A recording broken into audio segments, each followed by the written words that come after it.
Oi, gente, está começando mais um Ana Carolina Entrevista. Um abraço para quem nos acompanha pela AltV, pela TV Guarulhos e também pela Viva Web TV.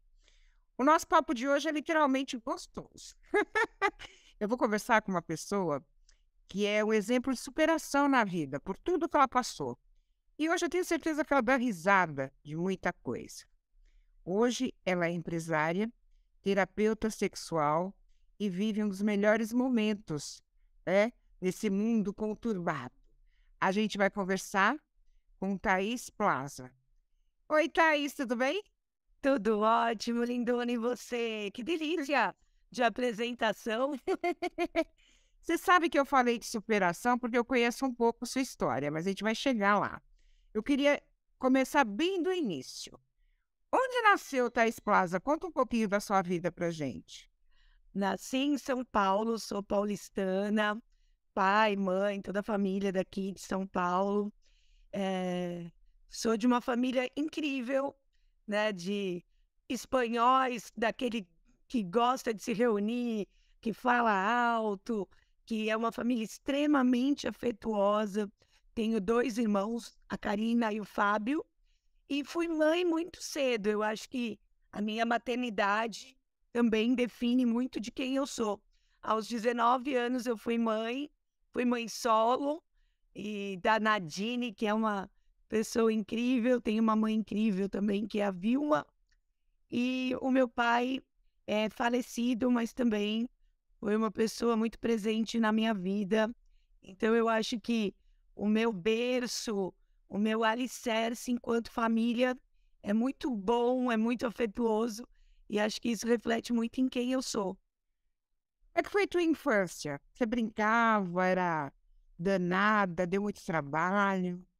Eu era nerd, eu era aquela que sentava na frente, sempre fui muito estudiosa, muito esforçada, tive uma infância muito boa. Eu falo que não tenho nenhum grande trauma, eh, acho que nenhuma história muito complicada na infância, muito pelo contrário. Brinquei bastante, acho que por ter uma irmã, ter uma diferença de idade pequena, a gente era muito próximas.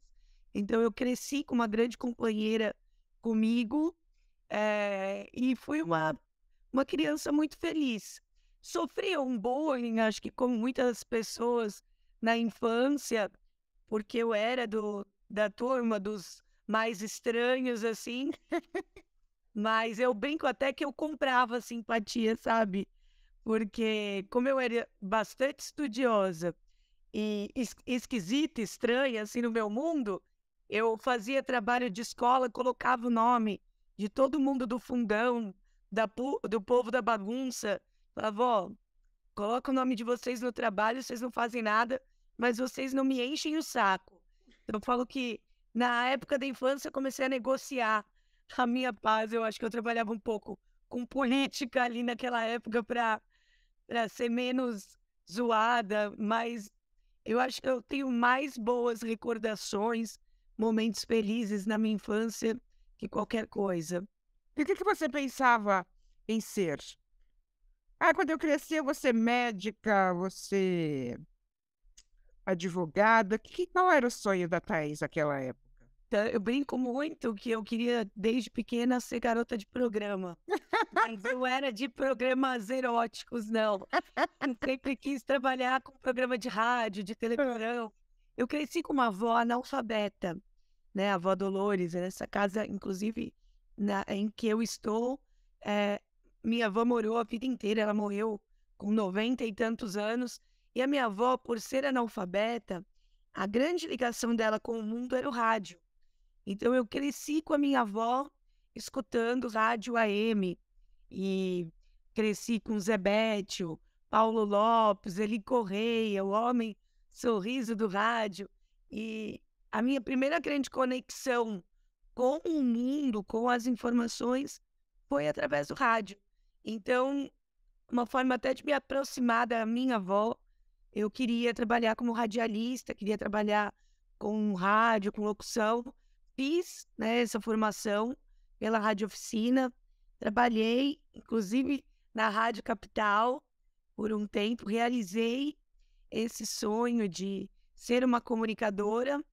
Então, eu acho que de infância, o meu sonho era muito no universo da comunicação. Mas eu também não sabia que existia a profissão sexóloga, né?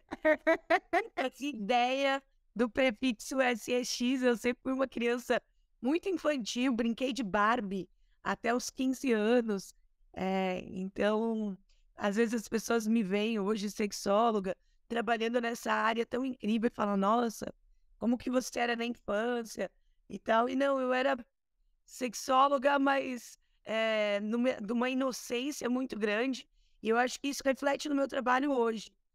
O meu trabalho de sexualidade ele vem acompanhado de uma linguagem muito leve, divertida, naturalizando esse assunto que é tão natural e importante, mas eu acho que a Thaís sempre teve um propósito na comunicação.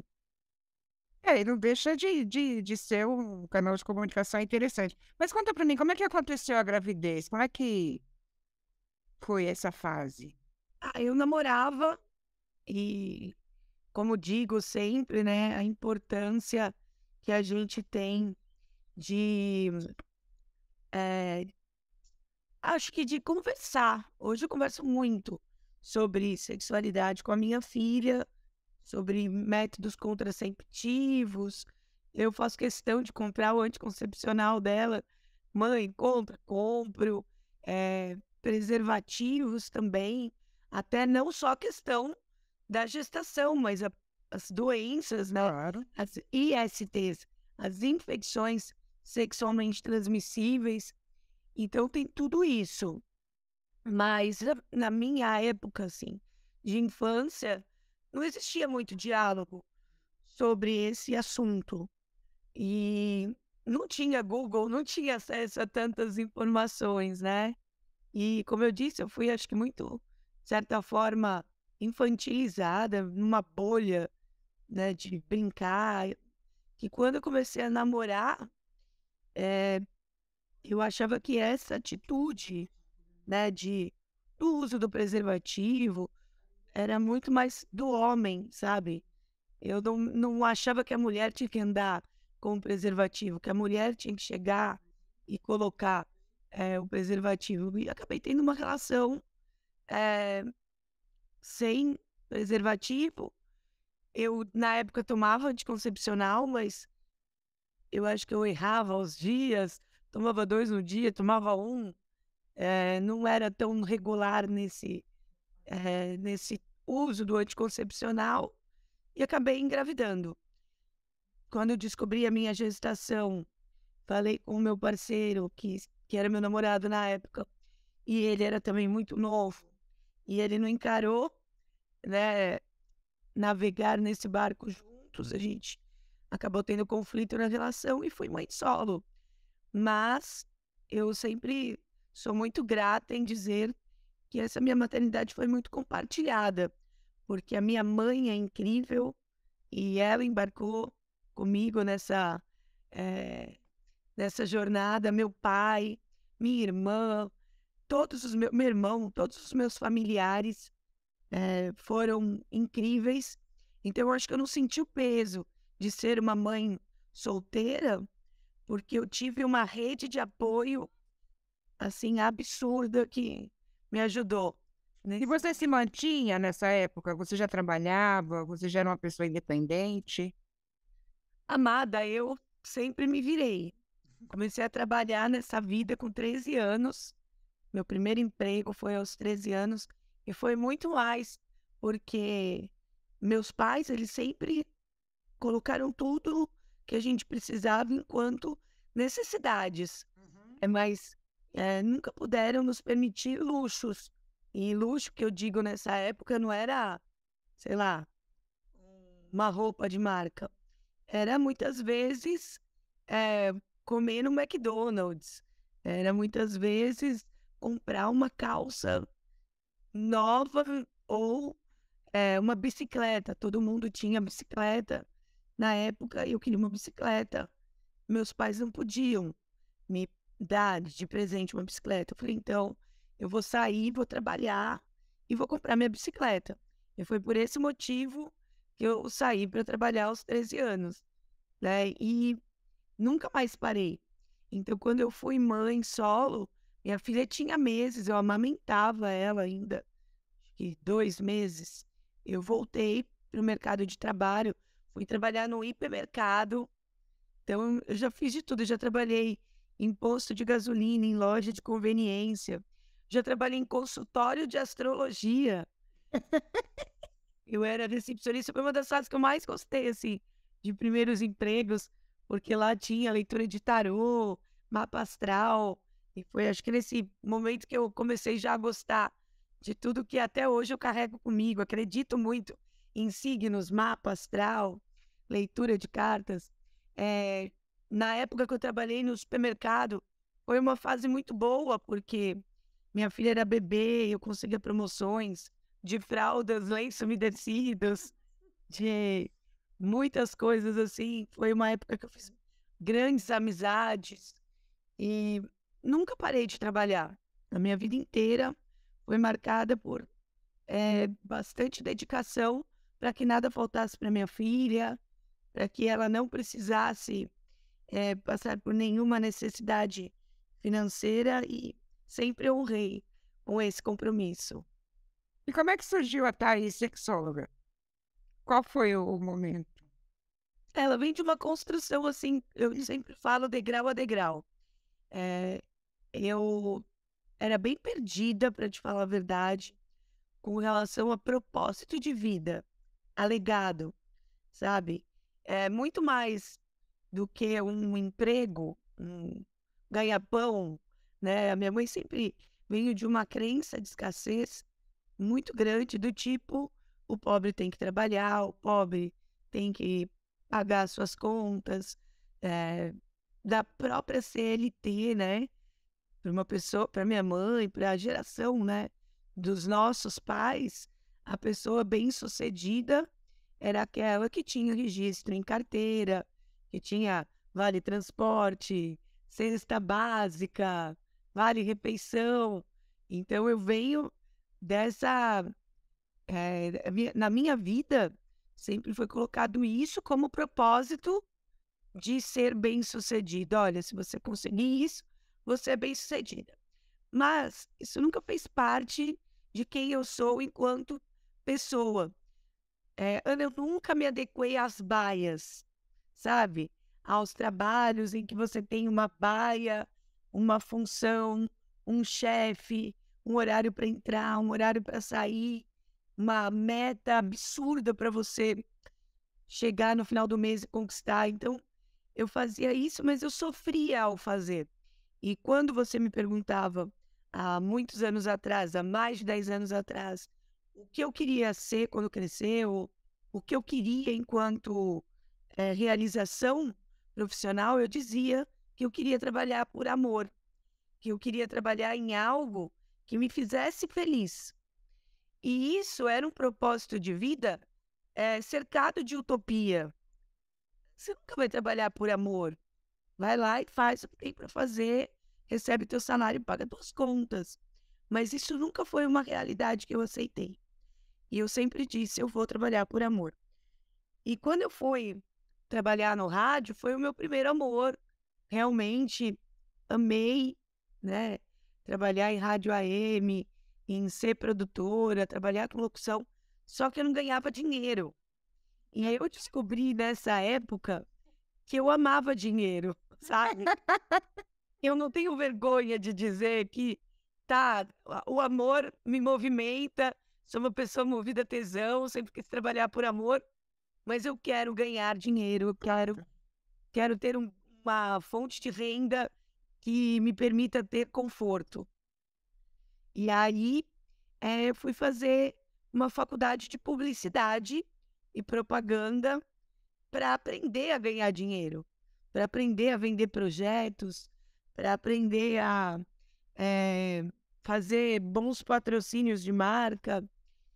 Só que quando eu fui fazer a faculdade de publicidade e propaganda, uma das matérias, que era marketing sensorial, e o meu trabalho de conclusão de curso, o meu TCC da faculdade, foi colocado como tema o KY, que é aquele lubrificante.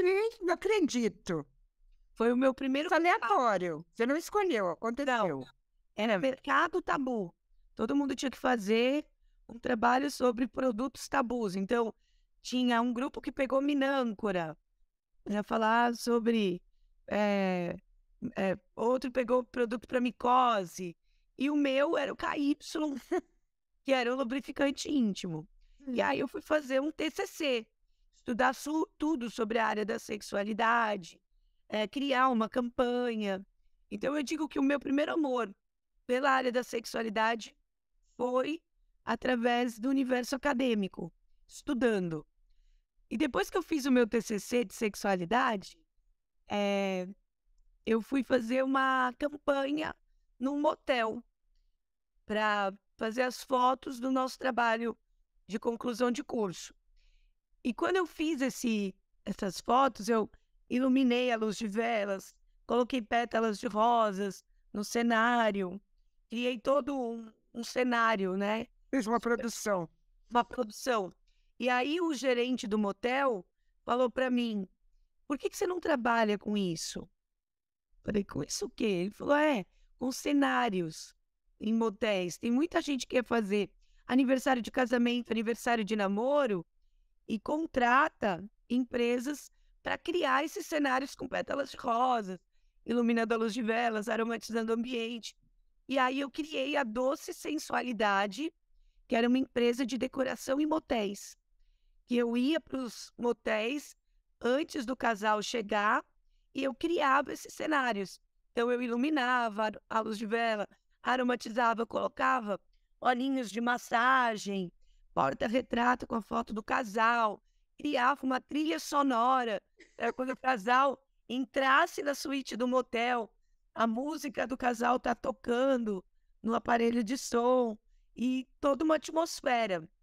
E o romantismo sempre foi uma coisa que que existia muito presente na minha vida. E aí, quando eu comecei a trabalhar com a decoração em motel, os meus clientes começaram a me pedir produtos de sex shop. Então, eu montava o cenário e o meu cliente falava, você não pode pôr uma lingerie mais sensual? Aí eu comecei a frequentar sex shop para comprar lingerie sensual, gel que esquentava, vibrador. Eu tive uma cliente que me contratou e ela falou, eu queria que você me colocasse na decoração um vibrador. E eu nunca tinha comprado um vibrador, eu nunca tinha entrado num sex shop. E aí eu comecei a frequentar sex shop para atender essa demanda dos meus clientes. E aí, quando eu entrava, olha, era assim, meu Deus, que loucura, que vergonha, olha esses pintos decepados, né? Essa televisão, eu lembro que eu ia num que ficava na Tancredo Neves, que ficava passando uns filmes pornôs na tela. Então, aquele mundo era muito distante do mundo no qual eu vivia. Eu nunca fui uma pessoa erotizada, sexualizada. Então, quando eu entrava em sex shop, às vezes eu não sabia nem reagir direito, nem que aqueles produtos podiam ser interessantes para mim. E aí eu fui conhecendo, me apaixonando, e essa paixão veio acompanhada de uma vontade muito grande de estudar sexualidade e conhecer mais sobre esse universo.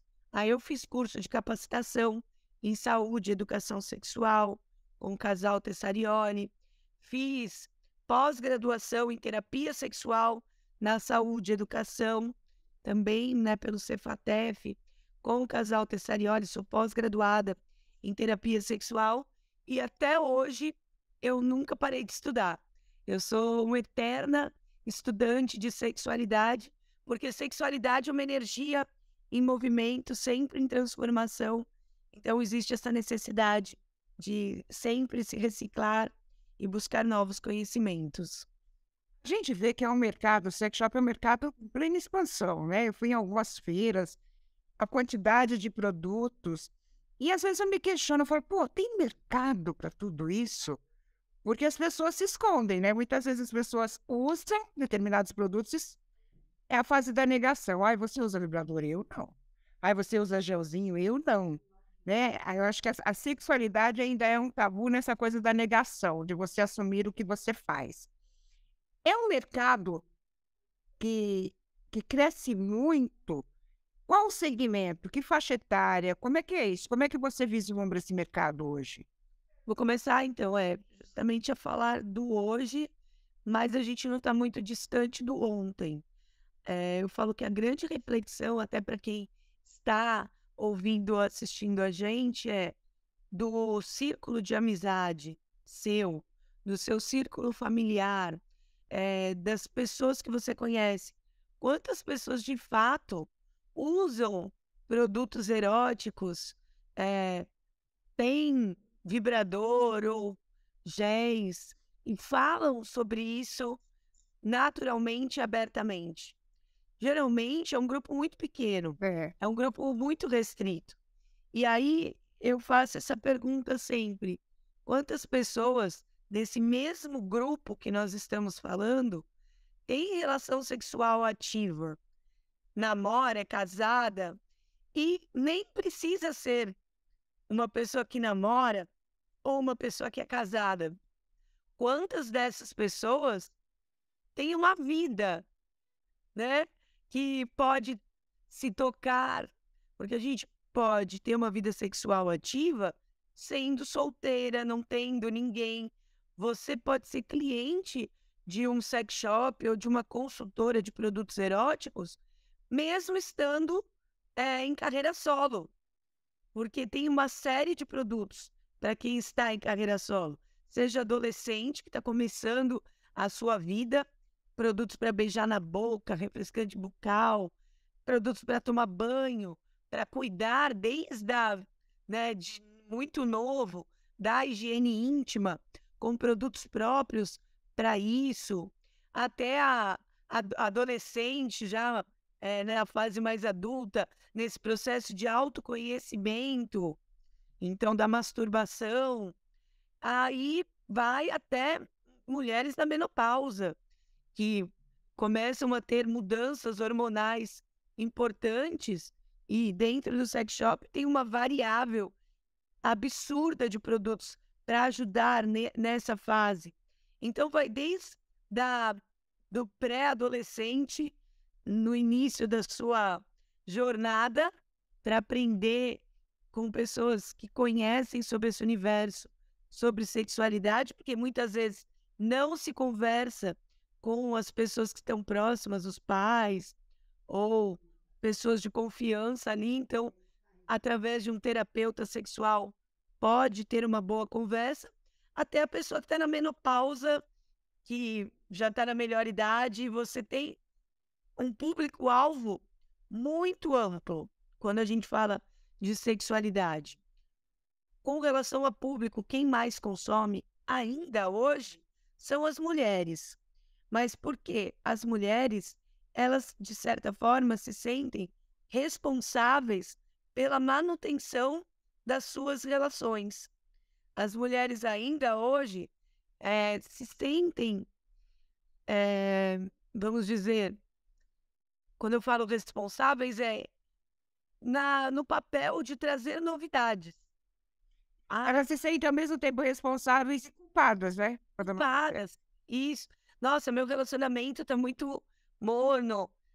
Meu marido não me procura mais do jeito que ele me procurava. Pera, deixa eu pôr uma fantasia de enfermeira, de médica, de policial, para ver se isso mexe com o imaginário. Ah, deixa eu me vestir de dominadora, pegar um chicote, uma algema e levar a linha 50 tons de cinza, que eu li o livro e achei tão excitante, deixa eu colocar isso na minha vida sexual. Ou a mulher que é uma novidade. E também hoje, é um movimento novo, delicioso, e eu falo que é nessa onda que eu quero surfar, que são das mulheres que são autônomas, sabe? Donas de seu prazer, mulheres que hoje entendem que precisam, sim, conhecer o próprio corpo, e vem esse movimento dessa revolução sexual feminina das mulheres que buscam vibradores de sucção, de ondas de pressão, e querem gozar o melhor da vida. Inclusive, já te falei que eu quero presentear com um super vibrador. Deixa eu te fazer uma pergunta curiosa. Você fala de produtos. Você experimenta todos antes de falar? Olha, grande parte, sim. Tem alguns que não me apetecem, assim, não mexem tanto com a minha vontade. Mas hoje eu tenho uma coleção absurda de vibradores, que vão desde os bullets, que são os mais básicos, ó, trouxe até um para mostrar. Esse, por exemplo, é um bullet. Então, esse daqui é do meu acervo pessoal, até os mais de penetração, os vibradores Pequenininho, né? pequenininho. Esse daqui é um monstrão. Então, eu te diria que, assim, quando eu comecei a trabalhar nessa área, quando eu comecei a trabalhar com produtos eróticos, eu fazia parte do maior número da população, dos meus grandes, né, do meu público-alvo, são as pessoas que eu nunca usei nada. Eu falava, não preciso dessas coisas. Ai, que bobagem, não, minha relação sexual é incrível, eu lubrifico, funciona, então não preciso disso. Aí, quando eu comecei a trabalhar e ver que não precisava precisar para usar, eu sempre falo, um exemplo bobo, eu amo comida japonesa, é uma das culinárias minhas favoritas. O que eu preciso? Comer. Então eu preciso me alimentar, mas eu posso comer um arroz com ovo aqui em casa, que eu vou me alimentar. Eu não preciso ir num restaurante japonês. Porém, todavia, entretanto, eu amo comer num restaurante japonês. Eu tenho orgasmos múltiplos com sashimi, com sushi, com temakis. Então, eu faço isso por prazer, porque isso me faz bem. O produto erótico, ele entra nessa mesma analogia. Eu consigo ter uma relação sexual sem usar tecnologia, sem usar vibradores, só usando minhas mãozinhas ou com uma parceria ativa ali comigo. Ok, eu consigo ter orgasmo, consigo ter tudo, se a minha mente estiver em bom funcionamento, se eu tiver com tesão, com a engrenagem do tesão funcionando. Mas nada é tão bom que não pode ser melhor.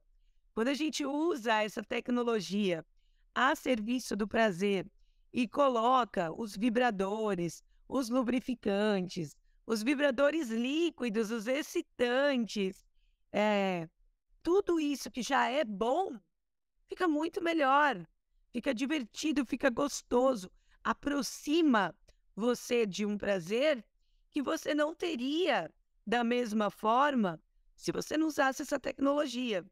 Quando eu comecei a entender que esse universo era mágico, divertido e que eu podia experimentar, que ia ser gostoso, aí hoje, assim, eu faço pedido, eu trabalho com uma marca que chama SOS, todo pedido meu da SOS, eu trago uma novidade para minha vida. Então, hoje eu faço skincare de pepeca, eu faço hidratação, tenho a minha máscara de argila, faço esfoliação, passo tônico, cuido da minha pepeca com o mesmo carinho que eu cuido da minha pele, do meu rosto. Então, eu tenho um amor por todo o meu corpo, que envolve a minha vulva, meu ânus, envolve tudo, que antes eu não tinha. Antes eu acho que eu lavava com sabonete e olhe lá. Então, Porque não há essa preocupação, né? Aquela coisa do invisível, né? Ninguém vê para que cuidar. Mas deixa eu te perguntar uma coisa. Você falando dessas situações, do uso de produtos, não se corre o risco de se tornar dependente, ou seja, o meu prazer depender de eu usar determinado produto, porque a cabeça das pessoas é meio louca. Então, A as gente pessoas fica da dependência. Como controlar isso? Como pesar, né? Como equilibrar isso? Eu adoro falar sobre esse tema e sou grata pela tua colocação, porque quando a gente fala de vibrador, principalmente esses, que são os vibradores de sucção, de ondas de pressão, eh, associa-se muito ao vício e se coloca muito um peso negativo no uso do vibrador, eh, no caráter de vício, e eu falo, cara, esse vilão não existe, porque é sempre a pessoa que vai estar conduzindo o uso desse produto. E aí eu vou usar novamente uma analogia de alimento que vale. Por exemplo, eu hoje considero que eu tenho um vício em Coca-Cola, eu bebo muita Coca-Cola, eu amo Coca-Cola. Mas sou eu que vou lá nos lugares e compro a Coca-Cola. Eu peço Coca-Cola, eu bebo, eu gosto. Tudo bem de eu beber? Faz mal para a saúde. Tem estudos que comprovam os malefícios do uso da Coca-Cola. Quando eu percebo que isso está me fazendo mal, o que eu faço? Um detox. Eu diminuo a quantidade da Coca-Cola, tomo mais líquido. Eu vou sair durante a semana, eu vou pedir suco, vou beber refrigerante só de final de semana. E aí você vai colocando um uso moderado. Por quê? Porque você é um ser racional. Você comanda esse corpinho, você comanda o que acontece. Vibrador, mesma coisa. Você pode usar um vibrador todos os dias e isso não interferir na forma com que você lida com o seu prazer? Sim, você pode usar. Eu sou prova viva disso. Eu uso o vibrador, eu me masturbo mais de uma vez, às vezes, até o dia, mas pelo menos uma vez ao dia eu me masturbo. Mas, Thaís, não é isso. Eu estou falando assim, tem gente que depende de alguma coisa, de um acessório, para se dar prazer. Ou sim, Então, que é o né? condicionamento. Se eu não tiver um vibrador, se eu não tiver um aparelho de sucção, se eu não tiver uma bolinha ou se eu não tiver um creme, eu não chego ao orgasmo. Muita gente depende E de por que determinado isso? acessório. Então, e eu estou garantindo para você que essa dependência é muito mais emocional, é como se fosse um gatilho, eh, principalmente quando a gente fala de vibrador e de prazer, do que uma questão do produto em si.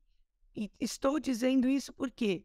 Porque quando uma pessoa faz terapia sexual, entende que o prazer, ele não é um prazer só do genital, o orgasmo, a sensação de prazer, ela não existe exclusivamente na vulva, no canal vaginal ou no clitóris.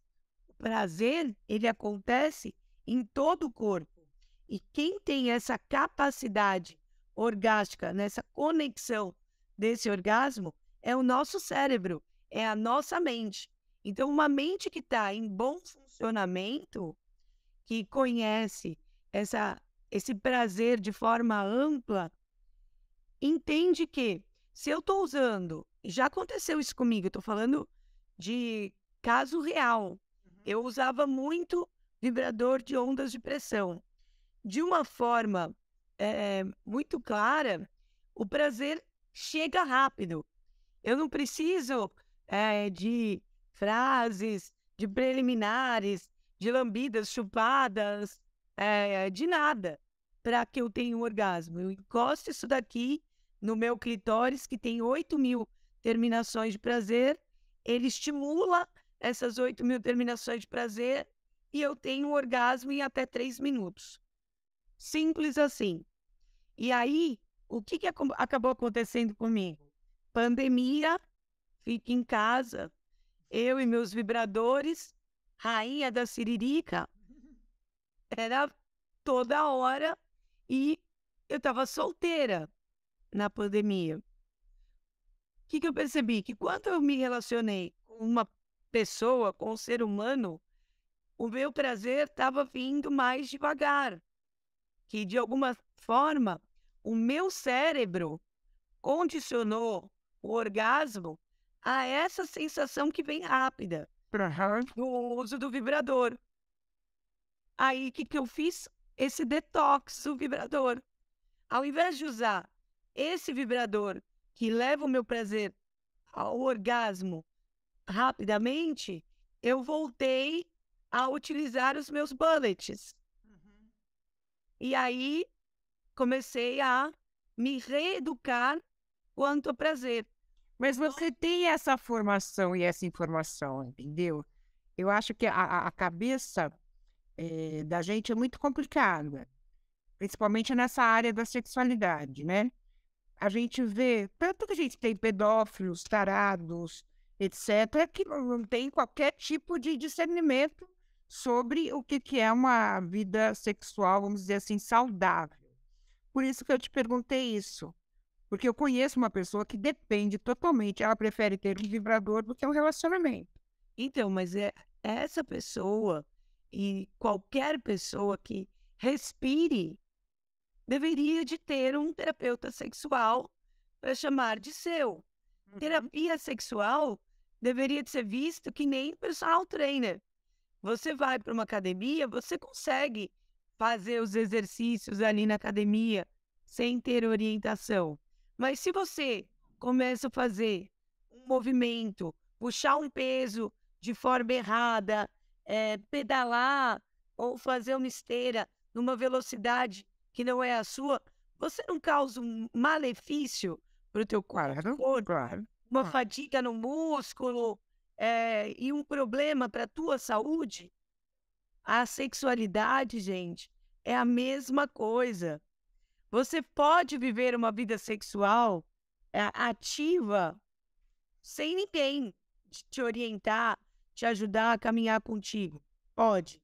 Mas, se você quer ter uma vida sexual saudável e feliz, e sozinha você não está conseguindo, é o caso dessa pessoa que você conhece, que tem esse vício em vibrador, condicionou o prazer ao uso do vibrador, essa pessoa pode buscar uma terapia sexual, inclusive tem uma plataforma chamada Amoterapia, só por amoterapia.com.br. É uma plataforma que populariza a terapia sexual, então tem sessões de terapia sexual a preços populares, e o grande propósito da amoterapia é trabalhar com educação sexual. Não é porque você nunca falou sobre sexualidade com um profissional que você não precisa disso. Mas, Thaís, eu tô solteira. Eu não namoro, nem quero agora, mas eu não me masturbo, eu não tenho orgasmo, eu não gozo, eu não me toco. Isso é normal? Aí eu sempre falo, devolvo essa pergunta. Você tem vontade, desejo? Isso te causa algum tipo de sofrimento? Numa dessas, numa terapia sexual, a pessoa pode descobrir que ela é assexual, que ela... Mas mesmo como sendo um ser assexual, ela pode ter vontade de ter uma relação afetiva, de gostar de abraço, de cafuné, de companheirismo. Só que por que ela nunca buscou? Porque ela atrela o ter alguém com uma atividade sexual de penetração. E eu falo, quando a gente faz uma terapia sexual e vai se descobrindo, você abre um leque de possibilidades de se relacionar afetivamente com pessoas que você não teria se você não estudasse, se você não fizesse uma terapia sexual. Então, até indico que você passe o meu cartão para essa tua amiga aqui, super à disposição, porque quando você cria essa conexão saudável entre a sexualidade, o uso do produto erótico, o ter uma relação, abre um universo de felicidade na vida das pessoas. Você falou de terapia sexual, você trabalha com isso. Qual foi o caso que mais te chamou a atenção até hoje? Desses que você já tratou? Olha, eu vou sempre dizer que o que mais me chama a atenção é o que mais me faz feliz. Que se eu pudesse escolher um propósito de vida para realmente uma área dentro da sexualidade para atuar, seria trabalhar com mulheres, com a cura do feminino através do orgasmo, do prazer e do autoconhecimento. E nisso, o que mais me chama atenção é que eu já atendi muitas mulheres, mas muitas mesmo, que nunca tiveram um orgasmo e elas tinham 60, 70. E aí você vai dizer, até a minha última cliente que teve, ela é recente, assim, tá até presente na minha vida. Ela tem 68 anos, ela foi casada por 40, 46, não sei exatamente se foi 46 ou 48 anos, com o mesmo homem, tinha relação sexual sempre ativamente, nunca tinha tido um orgasmo, associava o sexo à dor, então para ela a atividade sexual era uma atividade que sempre trazia dor, e aí ela precisou buscar ajuda médica, porque ela estava tendo perda de urina, então ela tossia, fazia xixi, dava ataques de riso, xixi. Então, ela foi encaminhada para uma fisioterapeuta pélvica, é minha parceira, e ao contar isso para a fisioterapeuta, a fisio me indicou para fazer um trabalho de terapia sexual com ela. E quando ela chegou em mim, Ana, ela falou assim, eu acho que eu tô velha demais para isso e acho que eu não vou conseguir, porque foi uma vida inteira só de dor e de sofrimento, mas eu preciso fazer os exercícios pélvicos e eu não consigo colocar nada dentro do canal vaginal porque me dói e eu preciso trabalhar esse trauma. E aí, o objetivo era para a saúde. O prazer não era o objetivo. Entendi. O orgasmo, né? Nada, né? A excitação. Era vamos trabalhar o trauma e vamos conseguir fazer os exercícios pélvicos. Ponto. A nossa terapia sexual evoluiu tanto que ela conseguiu ter o exercício feito na vida dela, comprou um vibrador, chama personal, começou a utilizar, começou a gostar e hoje ela tem os seus orgasmos, ela usa vibrador, ela começou até a fazer aula de dança, de dança do ventre, porque ela era muito, foi educada numa religião muito certinha, então ela falou, eu não sei rebolar quadril, eu não sei o quê. Então hoje ela faz aula de dança do ventre e conseguiu ter um orgasmo, então eu acho que isso é o que me chama a atenção. Quer dizer, nunca é tarde, né? Na verdade, o autoconhecimento, muita gente não conhece o próprio corpo, com 60 e poucos anos de idade. Por puro tabu, né? Por puro preconceito, ou até vergonha. Tudo é a construção, né, em que a pessoa está inserida, né? O ser humano, quando a gente fala no aspecto da sexualidade, ele é biopsicossocial. Nunca a sexualidade de uma pessoa deve ser avaliada apenas com o olhar para uma das áreas. Então, e isso é o que acontece quando uma pessoa fala que não sente prazer.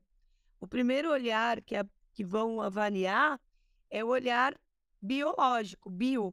Será que ela tem algum problema de saúde? E essa pessoa vai procurar um ginecologista. Aí, nesse ginecologista, vai fazer um check-up. para ver se tem alguma questão de saúde que essa pessoa precise tratar. O ginecologista fez todos os exames, virou para Ana Karine e falou: olha, você não tem nada.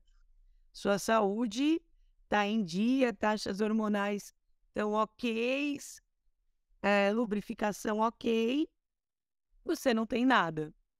E aí a pessoa sai dizendo: ó vida, ó céus, como eu posso ser, né, normal e não ter orgasmo, não sentir prazer? Aí vamos avaliar esse ser humano pelo aspecto psicológico. Sim, muitas vezes isso é decorrência de algum trauma, às vezes sofreu um abuso sexual na infância e nem se recorda tanto desse abuso quando vai fazer um processo de terapia, recebe essa informação. Às vezes foi algo mais violento, né, como um estupro que também causou um trauma. Às vezes vem de questões do pai, da mãe, né? Então, isso também interfere muito no aspecto de como essa pessoa é construída. Então, questões psicológicas, traumas que precisam ser trabalhados, mas também deve ser avaliado, quando a gente fala de sexualidade, o aspecto social. E a nossa sociedade coloca ainda hoje o sexo como um tabu. Não se conversa sobre sexualidade com naturalidade. Religião interfere diretamente na sexualidade das pessoas. É a religião que coloca, que introduz na nossa vida o pecado, não faz isso que você vai para o inferno. É feio, né? Tenha modos, isso não é coisa de mulher direita. Então, tudo isso interfere no aspecto social, o meio no qual você cresce, a sua família, a sua religião, os seus amigos. E aí, por isso, o ser humano biopsicossocial tem questões biológicas, psicológicas e sociais que constroem quem nós somos na sexualidade. Você sente isso nas redes sociais? Por quê? Na rede social você pode ser quem você quiser, você pode criar um perfil para, de repente, atacar pessoas, né? Você sente esse tabu nas redes sociais? Ou seja, você publica seus aparelhinhos, né?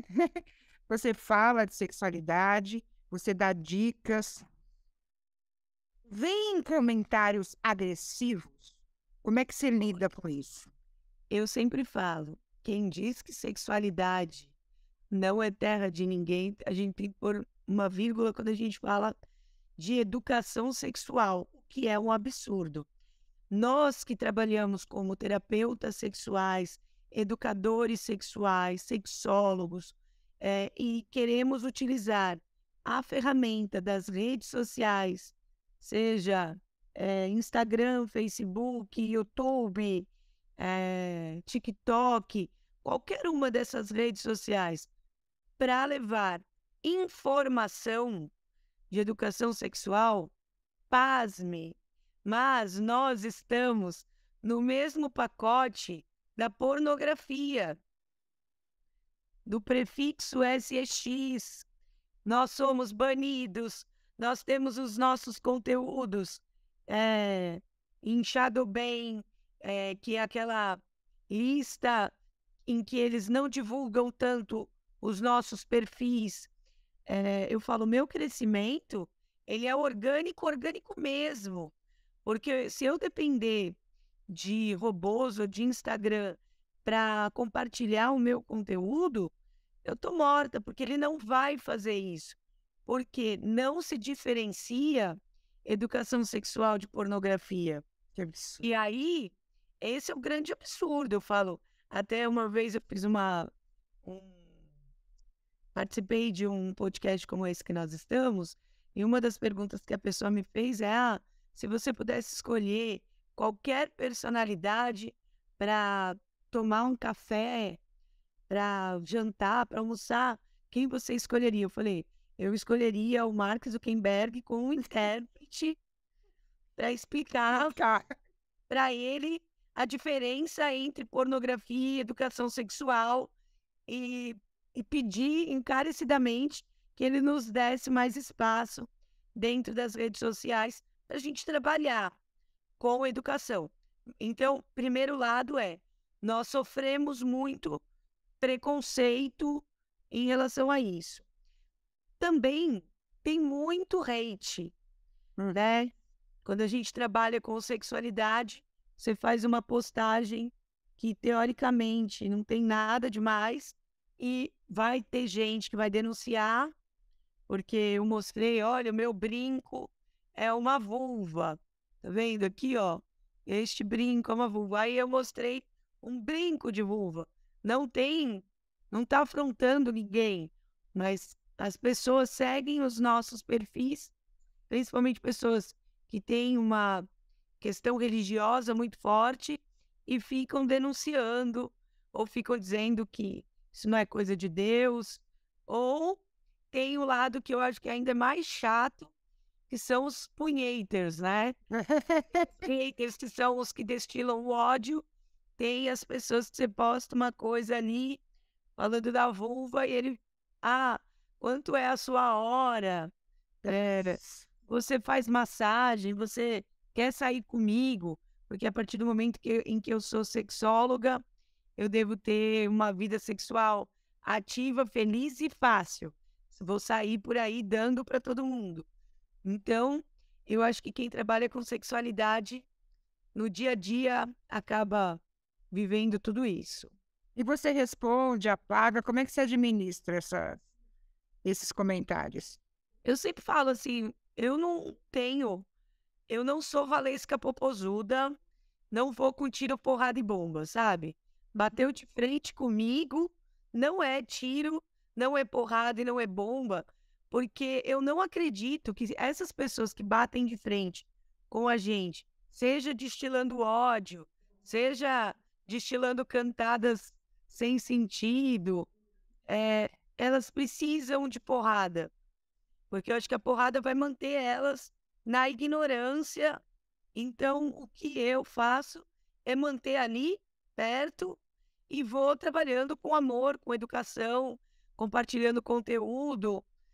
E se um dia, no amor, essa pessoa quiser aprender, e já aconteceu, de seguidor vir com cantada barata, mandando foto de pinto, e eu abri e falei, nossa, né?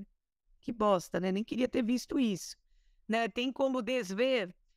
Aí não bloqueei, deixei a pessoa lá e a pessoa continuou me seguindo, assistindo as minhas lives.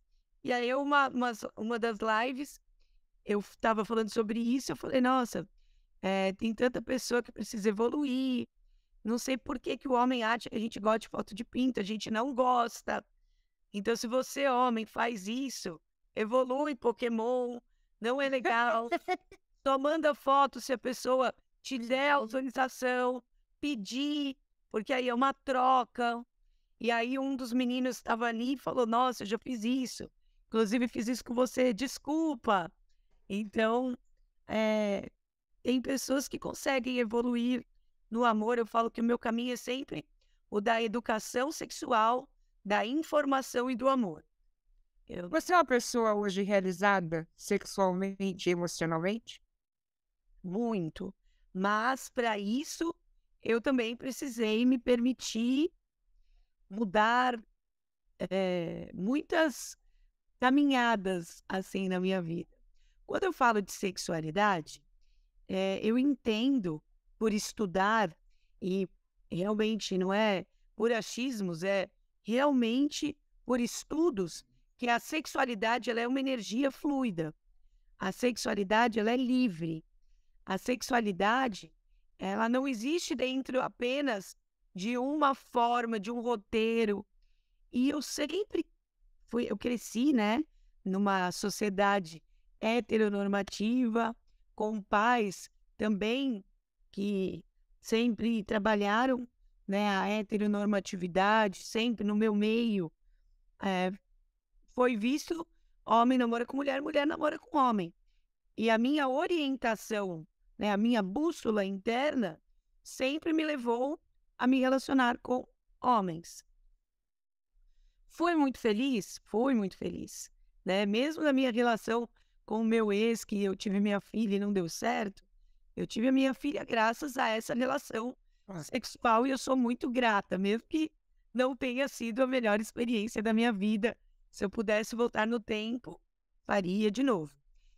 Tive relações incríveis com homens incríveis, mas chegou um momento na minha vida que eu falei, pera, eu falo sobre a fluidez da sexualidade e eu não vivo isso no meu dia a dia. E aí eu resolvi abrir as minhas redes de relacionamento para todos e me dar a oportunidade de conhecer afetivamente mulheres, trans, pessoas trans, pessoas não binárias, porque eu falei, eu estou me fechando dentro de um único grupo que são os homens héteros. Mas existem tantas pessoas incríveis e eu tive a grata satisfação, né, o privilégio, a sorte mesmo de conhecer uma mulher.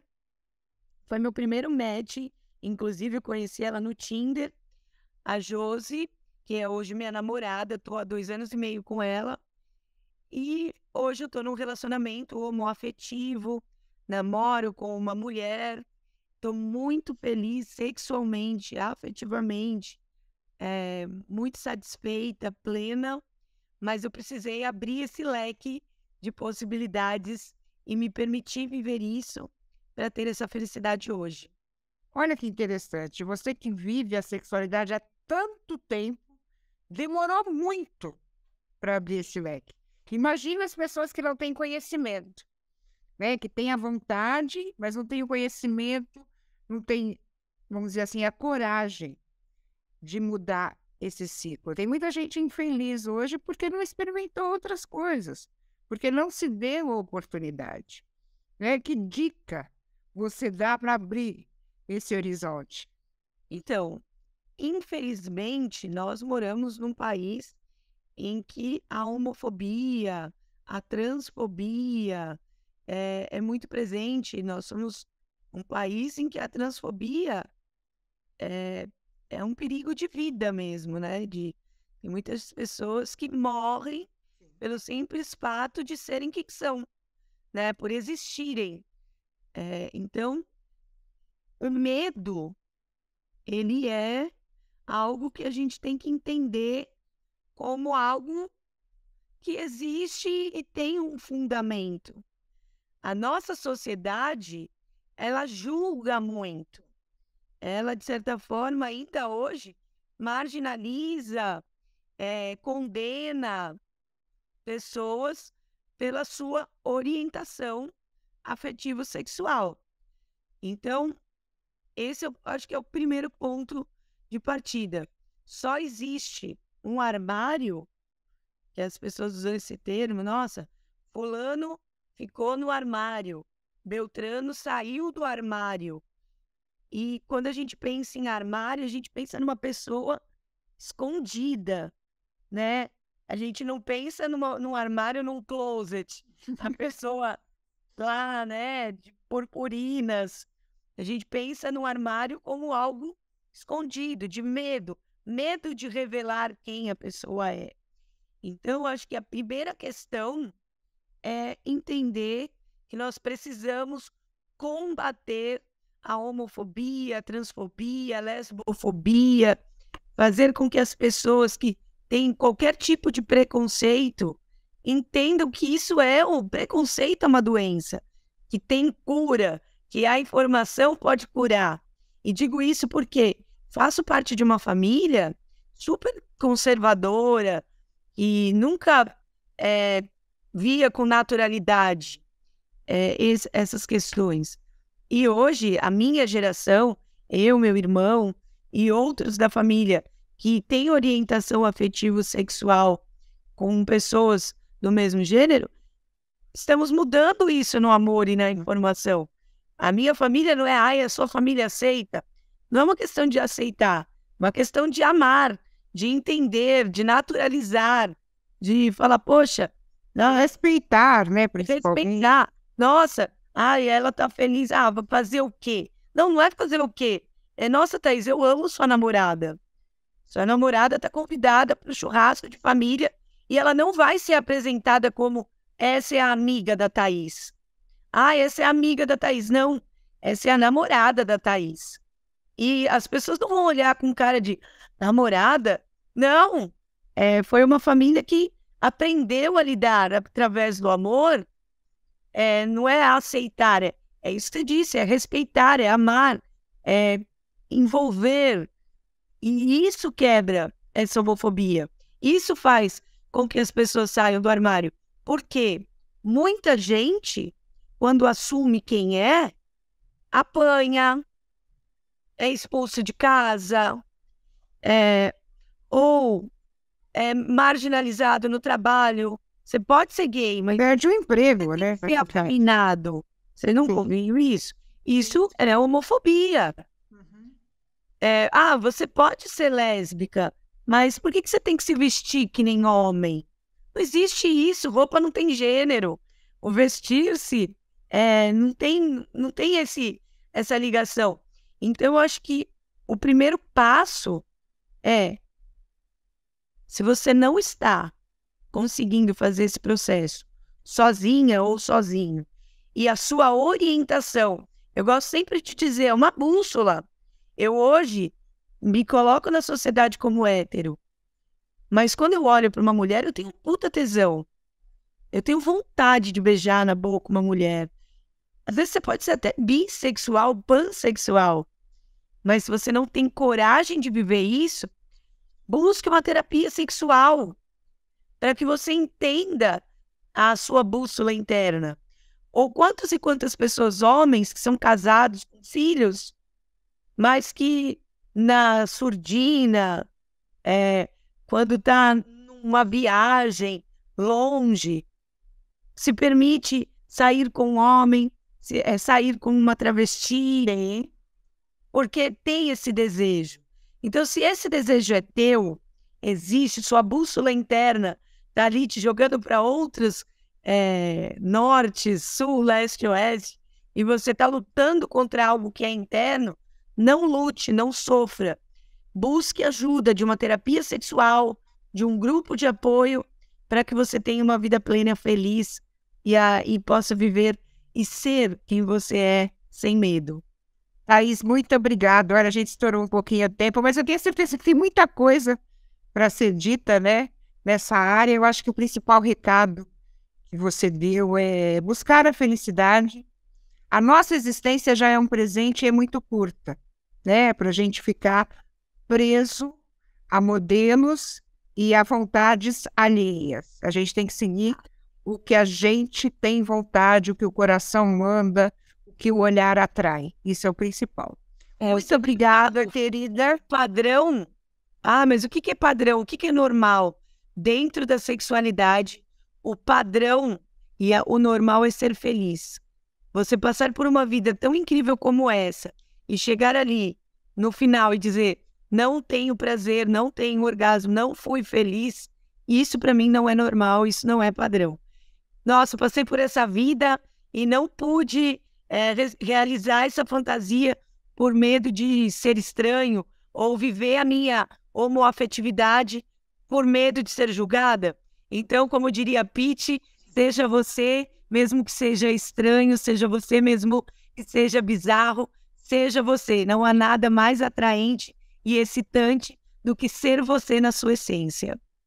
Um beijo, Thaís. Um beijo para você que nos acompanhou pela AltV, pela TV Guarulhos e pela Viva Web TV. Lembrando que na semana que vem a gente tem mais um encontro aqui, no mesmo horário e nos mesmos bate-canais. Tchau. Tchau, sucesso! Sucesso é ótimo.